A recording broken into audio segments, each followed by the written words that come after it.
One way to measure your exposure is to use a handheld light meter, and there are two kinds. An incident meter measures how much light is falling on your subject, while a reflective meter like this one measures how much light is bouncing off of your subject.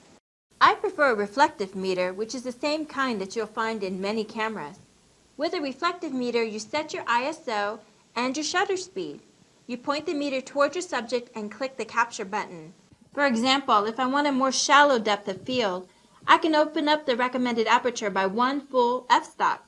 To get the proper exposure, I need to compensate and shorten my exposure time by adjusting my shutter speed. A reflective meter measures a small area of your subject, and different areas will give you different results.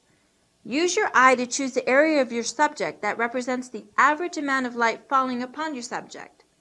Another alternative is to use an 18% gray card.